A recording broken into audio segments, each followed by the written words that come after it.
All right. Hi, everybody. Welcome to part one of our very first educational seminars for AquaGoat. We're here every Tuesday from now on, 2 p.m. Pacific Standard Time. And today we're just going to talk about the basics. So we have Stephen and Patrick here. They're going to be talking about what is AquaGoat and what is cryptocurrency in general. And Marielle and I will be talking about what's going on in the ocean and also the animal of the week.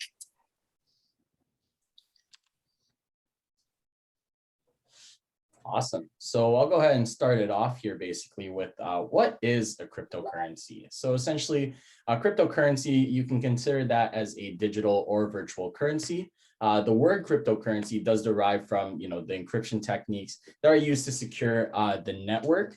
And that network would be called the blockchain. So that blockchain is based on, a network that is distributed across a large number of computers. That would be through, proof of work.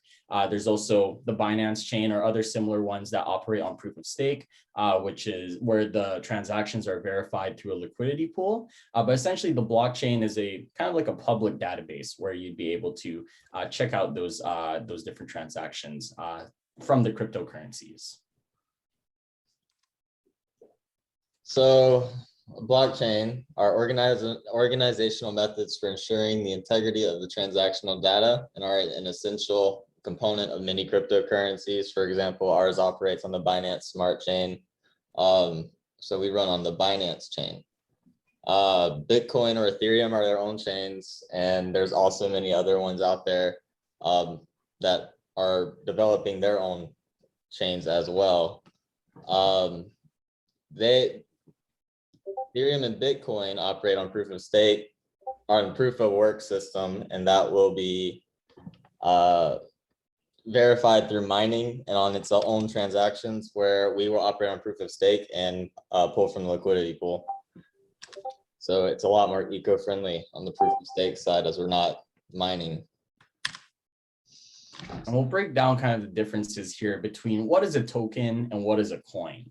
So a coin would essentially be something that has its own blockchain network. So you're talking about Bitcoin, you're talking about Ethereum, Litecoin, Tron. They all have their own proprietary blockchains where they process their own transactions, whereas tokens are built on an existing blockchain, just like AquaGoat. So AquaGoat, like Stephen mentioned, we are based on the Binance chain, which operates on proof of stake. And so, yeah.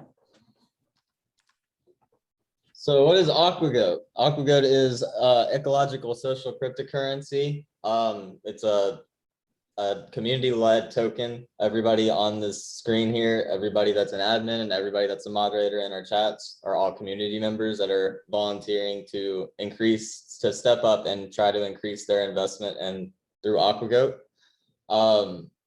So we gain money through the network activity, which is why our transaction gives the 2% back to all holders. So you actually earn money through the network transactions processing through. A portion is sent to the AquaGoat Ocean Blue Fund, which funds a lot of our charity donations and charity drives, and will be also funding cleaning initiatives.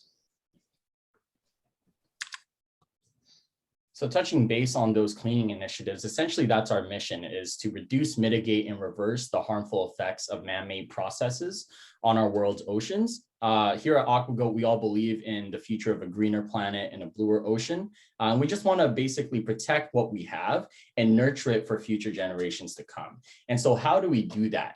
Essentially, what we do is we generate value through real world and crypto space use cases to increase that network activity, not just provide everybody in the community with more interest generation, but also even provide our charity wallet with more interest generation so we can continue to fund those different initiatives that we're looking into.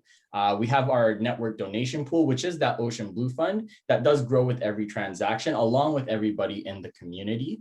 We do those community-led polls so that everybody in the community gets to have a say in what we're going to be putting our donations towards so that we can help to fight fight those man-made processes and help reduce the effects on our oceans. And we're trying to also foster long-term partnerships with different charities. And that even includes in-person volunteering opportunities. And why we fight is basically, look at here with the ocean pollution. I mean, by 2025, ocean plastic and fish are expected to be at a 1-to-3 ratio by weight. So that basically means that 25% of the mass, of the weight in the ocean is going to be made up of plastics. We're also looking at reduced biodiversity. So far in the past century, 15 ocean species have gone extinct. And now there's over 2,000 species that are currently endangered or being threatened. On top of that, we do have depleting aquatic ecosystems. For example, 90% of rich biodiverse coral reefs are expected to die off by 2050 if we don't change our ways. So our core values, 3 parts: community service and integrity. We always put our community first. That goes for everybody that either works with us or is just an investor. We don't want anybody to feel like their investment is unsafe with us. So everything we do is for the benefit of the community.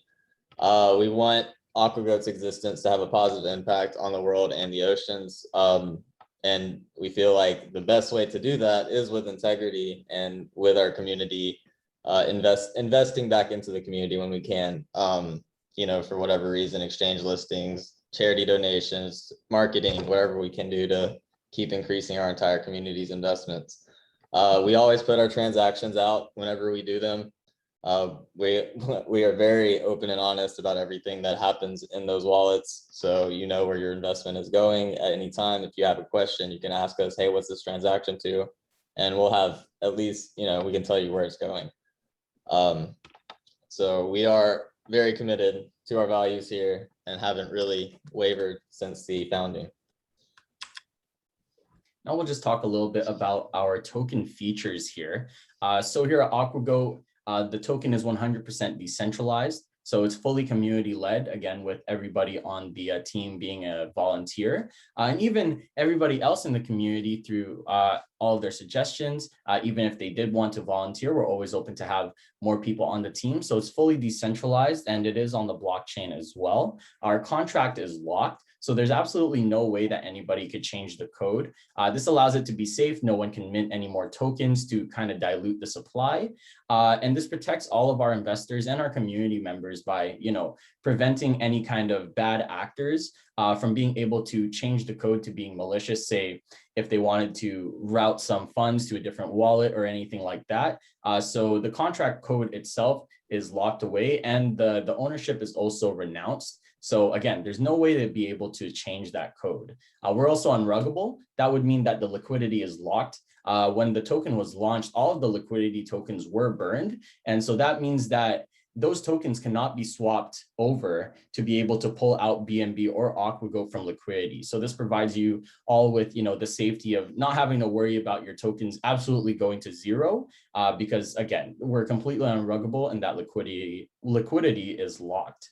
Now, with regards to our tokenomics here, we do have static farming with AquaGoat. So just being a holder, you're able to accrue interest from every transaction. When you bought in, you paid that 4% transaction fee, which was redistributed to everybody.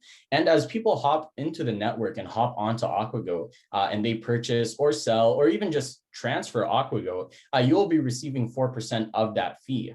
You will be receiving a portion of that 4% fee.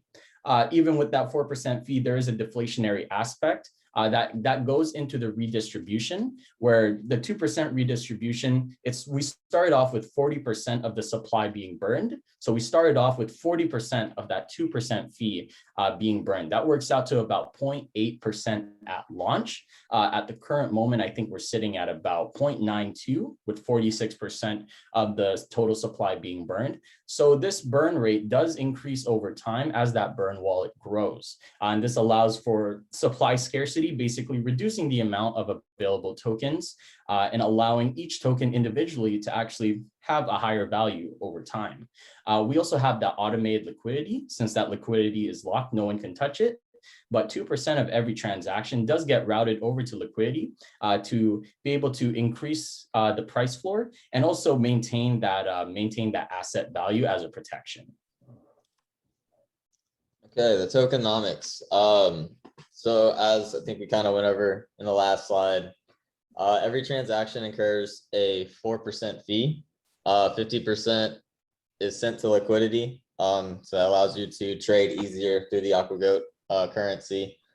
The 27% gets redistributed to holders, and then 23% gets sent to the burn wallet. In actuality, it's really 50% to liquidity, 50% to holders. And then as the burn wallet grows, there's more going into that burn wallet as it acts as a holder. So that's why it used to be 30% redistributed to all holders and 20% to the burn wallet. Well, as our burn wallet gained 6 quadrillion tokens over the last 2 months, it is now somewhere in the 23% range for the burn wallet and 27% to holders.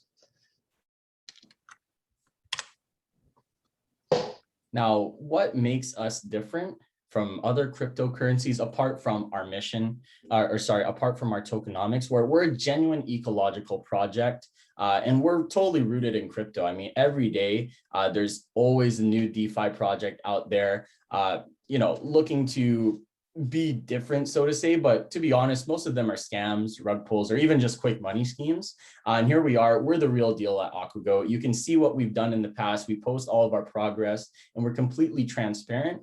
And we're trying to connect to the world of conservation, to the untapped limitless potential of DeFi investing. We also have a long-term roadmap, so nothing like a pump and dump here. Crypto, as we all know, is completely volatile. And although pump and dumps can generate like a lot of money for people, it usually leads to just a handful of winners and a lot of losers. So what we're here to do is actually continue with that long-term initiative to, bring as many people along with us as possible and to enrich as many people as possible, along with our organizations and along with completing our mission.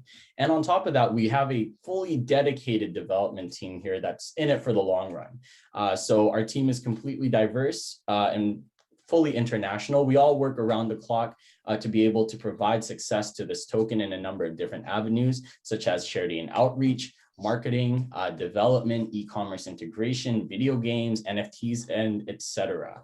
So, we're completely different from your typical cryptocurrency. We're completely different from that one DeFi pump and dump project that you're seeing on Telegram. We are here for the long term. When we're here fully dedicated for everybody. So we have, as you said, very diverse international team. Our skill sets include engineering, coding, marketing, journalism, video editing, graphic design, outreach, finance, law, education, and social media influence. The development team, as you can see, is scattered all the way from Australia to the US to Canada, and the project managers, I'm in Atlanta, and Patrick is out in BC, Canada. I'll just do a little light overview here of what we would call our Aqua Trail or our roadmap. So essentially with phase 1, it was the project launch. We formed the initial team, released the light paper, and we did our first charity pull and first donation. So phase 1's already complete. With phase 2, which is also basically complete, we had our social media launch. We expanded the team a little bit. We listed on different crypto ranking sites such as CoinMarketCap, CoinGecko, and a lot of assortment of different voting coin ranking sites as well. We also did our second charity pull and second charity donation. Now here we are, we're basically in phase 3 of working on, a bit more of those developments and use cases, e-commerce integration, researching DEX architecture, NFT creation and exchange, video game development, and further expanding our charity partnerships. And then going over into phase 4, we would be eventually launching our proprietary DEX/swapping app, potentially partnering with other eco coins as well. We'd be hosting community cleanups, which we may have one planned out in the future if you keep up to date. And we're also looking to establish the AquaGoat Foundation or AquaGoat Ecological Foundation, which would be a standalone organization fully dedicated to ocean conservation and ocean cleaning initiatives. We do have donation pools up for anybody that's willing to give to the ocean charity initiatives. As we've said before, a portion of it does go straight to our of AquaGoat transactions does go into our charity wallet automatically. So that's, you know, the main way we've been getting our charity funding and our charity donations out there. As a community-led ecological movement, we do encourage generosity and charity. So far, we have amassed over 259 trillion AquaGoat, and it's growing every day from network activity. We keep a base limit of 200 trillion in there at all times, so it always acts as a large holder and gets a larger portion of each transaction. We also have launched a PayPal donation pool for any interested donors who prefer to skip the crypto wallet, or maybe, you know, just love the mission, but maybe not really into trying crypto. So we do have a PayPal donation pool on the right, as well as our wallet address on the right. And all of these donations will be used to help fund ocean conservation and ocean cleaning initiatives and other water-related projects. Now, for anybody that is looking to invest, we do have a few how to invest guides. We do know that sometimes it gets a little confusing, a little overwhelming for a few new people, but I can tell you that being in cryptocurrency, especially on this side of cryptocurrency, it's exhilarating and it is wealth generating. You know, it does always get exciting with the frequent price swings up and down. And we will be listing on larger exchanges in the future to make AquaGoat easier to buy. But so far, we do have a few how to buy links. Essentially, we do have our bit.lys over here on the slide. If you wanted to use Trust Wallet, primarily for anybody in the US, we have our bit.ly/AquaGoat Trust Wallet 1. And for anybody that's international based, it's a little easier for you guys to be able to purchase BNB. And so we do have our bit.ly/AquaGoat.Finance tutorial. We also have a slideshow that's linked over on our website at AquaGoat.Finance. It should just be in the top bar if you're on your browser, on your computer, or if you're on your mobile browser, it would be on the sidebar, and it's listed as how to buy. And it's a quick little slideshow to get you guys started so that you can start buying AquaGoat. And here are all of our socials. You can check out more details on us on our website. We do post a lot of information through our social media, Twitter, Reddit, Facebook. Our Discord is our main hub for the community, but we also have a Telegram as well. So please, if you'd like to check out more on the community, these are some great resources. You can check out any of the links on here. Okay, so now I'm going to be talking about what's going on in the ocean right now. So just going over some basics, there's a lot that's going on, but some of the biggest problems in the ocean right now are, like we've talked about before a lot, is garbage and plastic pollution. Also something called acidification, overfishing, dead zones, mercury pollution, offshore drilling, habitat and coral reef destruction, and also ocean warming. Each of those things deserve like a whole session in and of themselves. So we're going to be discussing each of those in the coming weeks. Today, I'm just going to do a quick overview, particularly about the garbage and plastic pollution. So the plastic in the ocean right now, every day around 8 million pieces of plastic make it into the ocean. That's just a rough estimate. And the world produces about 381 million tons in plastic yearly. And this number is set to double by 2034. And by 2050, there will be more plastic than fish in the ocean. So as much as possible, if you can, try to say no to plastic. So there are 6 giant garbage patches that are swirling around in the ocean right now. So you can see on this map different areas around the world, around the world's oceans, where these garbage patches can be found. The biggest one is the Great Pacific Garbage Patch that's right over here. It's about twice the size of Texas or 3 times the size of France as of right now. And there are a lot of organizations that are working on tackling that big garbage patch, but then there's also all those other ones that are affecting the rest of the oceans. And the thing is, while plastic is not biodegradable, it's photodegradable, which means that sunlight breaks it down into even smaller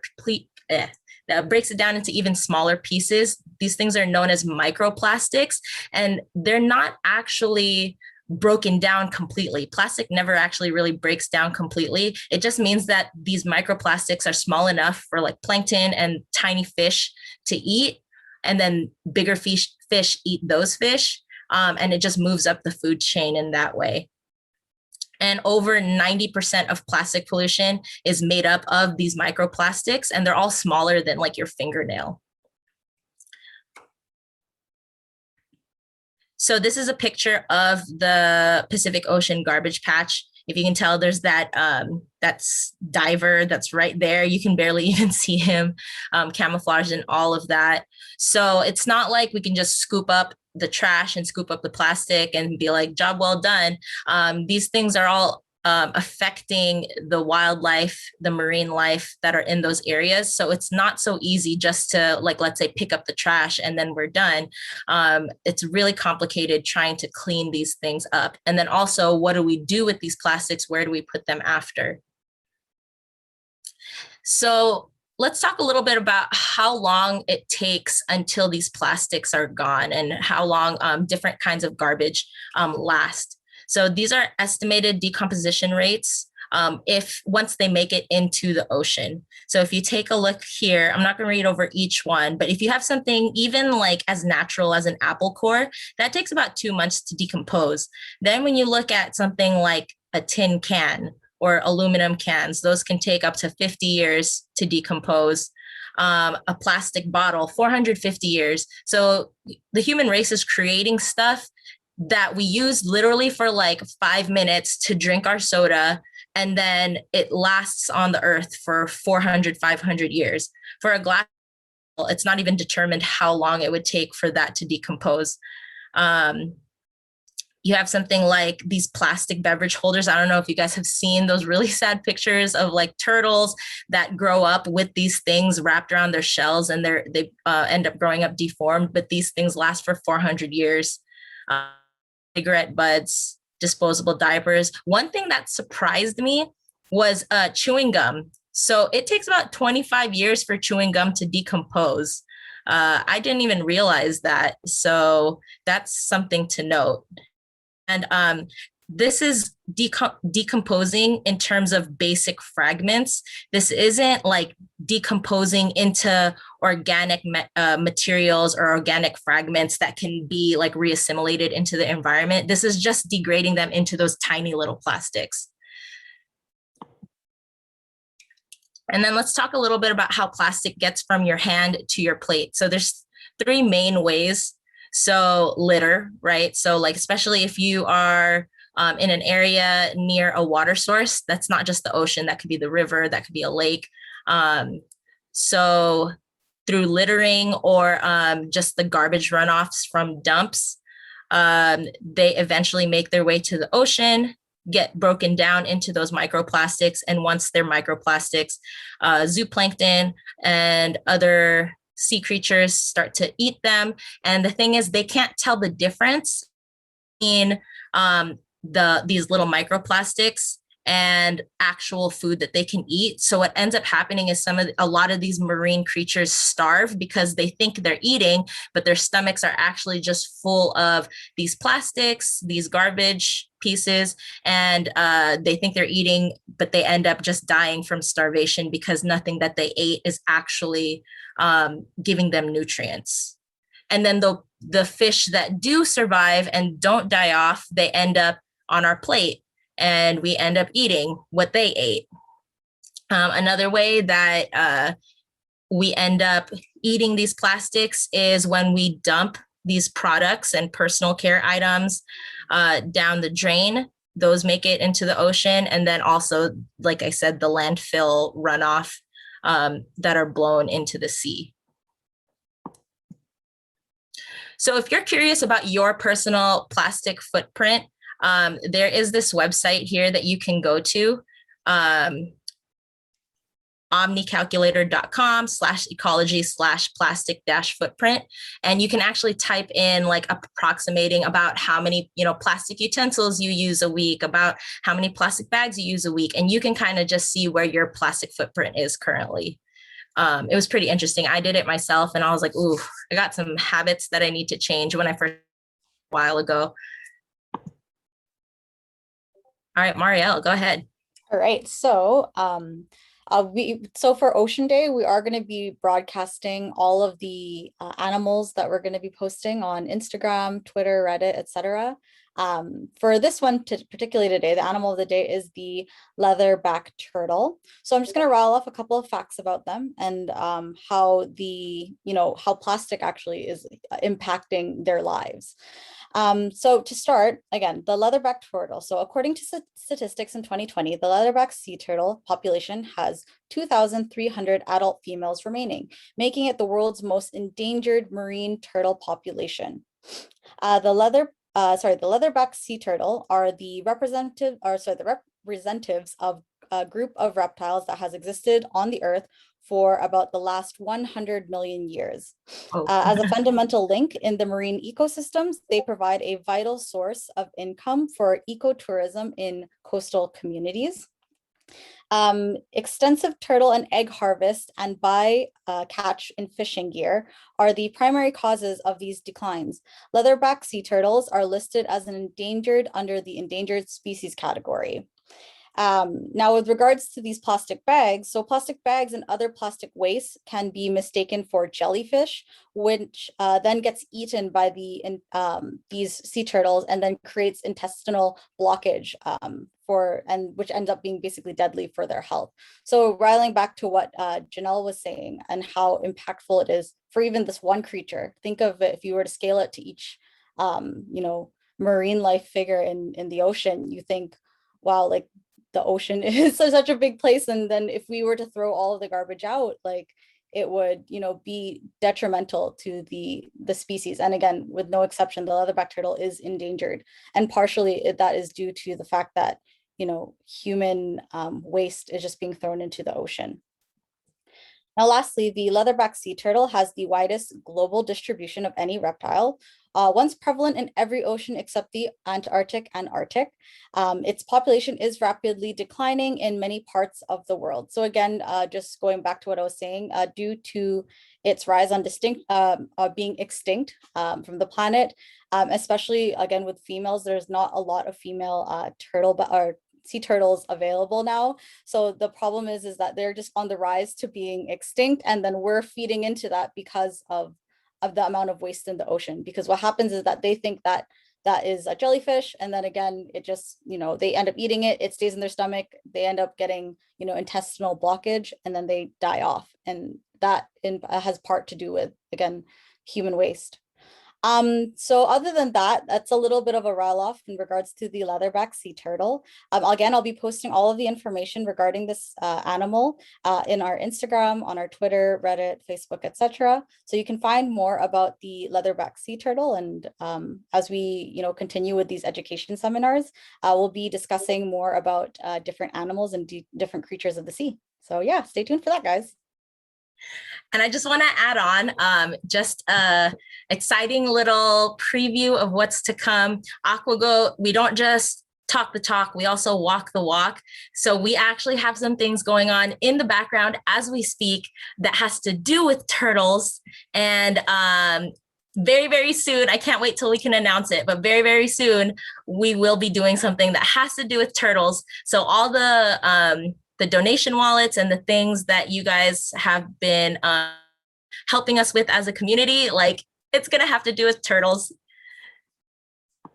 And last but not least, we have Ocean Week coming up. So please keep an eye out. Starting June 5th, we're going to have some really cool giveaways, some really cool posts and fun facts and activities for you to do, including if you want to join us in your very own beach cleanup. So you can go next to any body of water that you are close to.